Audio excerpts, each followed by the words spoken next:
When Jah brought all the captives back to Zion.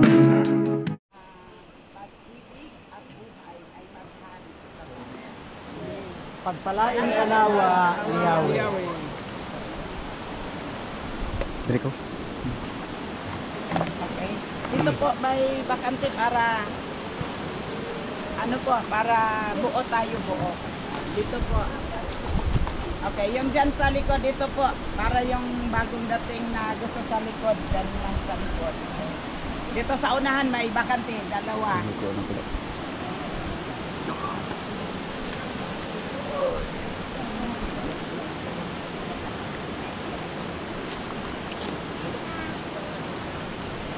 Okay. So, kumusta po kayo dyan?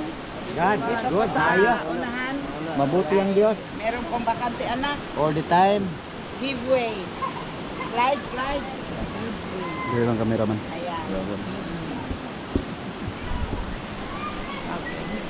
Tayo po ay tinawag ng Panginoon sa dakong ito para pagpalain. Amen. Amen. Amen, amen, amen. Nasa Hallelujah. espiritu ka ba na handang tumanggap ng Praise the pagpapala? Lord. Ha? Praise the Lord. Nasa damdamin ka ba na, wow, ako'y pupunta para pagpalain. Amen. Alam niyo ba, Oh, nung good. dumating po yung ating ayuda, galing sa langit yun na. Hindi yun para sa Tina, hindi yun para sa Seyon.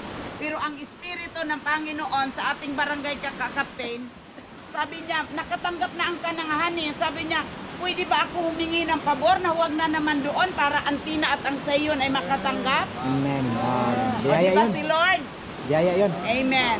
So ang araw na ito po ay itinakda din para tayo pagpalain. Amen. Hindi lamang sa mga espiritual, kundi pati sa ating temporal. Amen. So Hallelujah. ang ipinangako po na per household, mula sa Panginoon gamit ang tindahan ay ibibigay na po ngayong araw na ito. Amen. So Salamat sa bago ka Ginoo. umakyat, kukunin mo yung iyong food pack sa tindahan. Amen. Salamat So, sa Ginoo. Per household po yan. At sa Tina po ay nakasama yung ating tatlong kapatid, ang ating sister Everett, si Sister Dags at saka si Sister Binda. Meron po kayo, daanan nyo lang po. Sa halip sana na sa atin po yung sa katapusan, magkikita din tayo. Ikalawa po sa rason, bakit dito tayo para mamaya maayos-ayos natin ito kasi darating po yung ating mga kapatid sa puerto, mga kabarangay natin, opisyal, ay darating, so dapat maihanda natin ang lugar. So yan, tayo po ngayon ay makakatanggap muna ng mga spiritual o salita ng Diyos para sa ating kaluluwa. Amen. Hello? Ay. Amen. So, ang atin pong buhay ay hiram lamang. Amen. Tunay. Tinawag. Salamat sa mga kalalakihan na naghandog. Amen. Sino ang naniwala na ang buhay na meron ka ay iyo? Meron pong may-ari niyan, Amen. pahiram niya lang yan. Hinirap At lang kung ito. ito'y hiram lang, Ingatan. dapat mag-aral tayo kung paano natin gamitin ang hiram na ito. Amen. Amen. Amen? Amen. So anak, pwede ba dito ka? Ikaw. Kasi nakaganon ako eh. May tao kasi may kausap ako diyan. Okay. So sa kabila ng tayo'y binagyo, sabi ko nga eh, binagpala tayo kahit sa ilalim ng mga puno, tayo ay makatipon. Hindi ko lang alam kung bahagi ata dyan ay mainit na pagtanghali. So gayon pa man, tayo po ngayon ay may inihanda ang Panginoon na banana cake at saka binatog. Wow. Wow. Maliban sa pananghalian, di ko alam. Ano po? Ay, sa Panginoon. May mga baon. Opo, may baon sa pananghalian pero meron pa rin po. Okay? So sa Panginoon po, ako'y nagagalak na tayo po ay meron pong pakikibahagi. Amen. Amen? So salamat sa mga kamay ng Panginoon na inihanda na ito.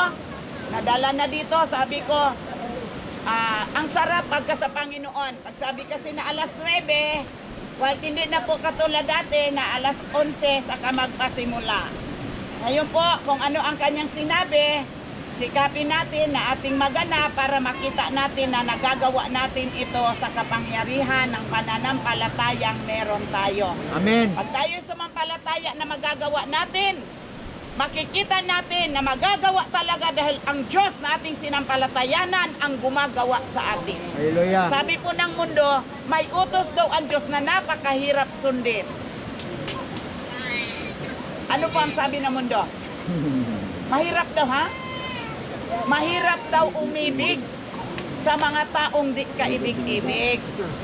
Pero tayo po hindi kaibig-ibig, pero inibig ng Diyos para matuto tayong umibig sa mga di kaibig-ibig upang ito ang mag-akay sa kanila para maglingkod at maging bahagi ng paghahari ng Diyos sa lupa.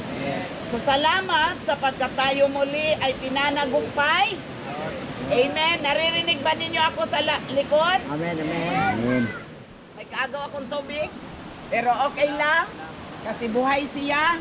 Kumusta dyan sa bahagi dyan? Naririnig ba ninyo ako? Ha? Pagka hindi na ninyo ako narinig, hindi na kayo nag-i-amen. Hallelujah. Kapag ka nag-i-amen pa kayo, naririnig ninyo ako. Hello? Okay, so yun ang ating usapan, ha? Kapag ka narinig ninyo ang salita ng Diyos, mag-amen kayo para mangyayari ito sa inyo o Amen. sa ating lahat na nakarinig. Hallelujah! Amen. Hallelujah! Amen. Nakakatiyak tayong nakikilala natin ang Diyos kung sinusunod natin ang kanyang mga utos. Amen. Ang nagsasabi na nakilala ko ang Diyos, ngunit hindi sumusunod, siya ay nagsisinungaling. Papayag ka bang tawagin ka ng Diyos na sinungaling? Hindi. Hindi. So kaya natin sumunod. Amen. Ano ang pangunahing utos? Nagsasaklaw sa lahat ng mga utos. Umibig. Ang umibig.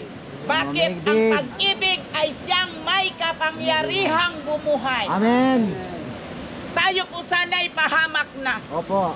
Pero dahil siya'y umibig sa atin at tayo'y tumanggap, nagbukas, naniwala na merong umibig na Diyos sa pamagitan ng pagtanggap natin sa kanyang anak at ngayon tayong mga anak din ay tanggap na rin natin ang isa't isa. Amen. May kapangyarihan po ito. Opo. Ito lang ang walang hanggan ay ang pag-ibig o ang umibig. Amen. Amen.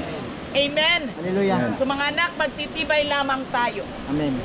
kung atin pong sundin ang kanyang utos. Hallelujah. Amen. Amen. So sa Panginoon, ako'y nagagalak na tayo po ay tinipon, tayo po ay kanyang inibig. Amen. Para ipaalala sa atin na tayo po ay may buhay na. Amen. Huwag na po nating bitiwan ang walang hanggan. Lord. Napakahirap pong matangay ng agos na walang makapitan. 2 kabataan ng kalakasan tinangay ng agos. Buti nga nakakapit. So wala tayong ibang kapitan at kapitan. Ito'y ang Diyos sa pamagitan ng kanyang anak at ng mga anak. Amen. Amen. Dati, only son. Ngayon po, many sons and daughters. Amen. Amen. Only one.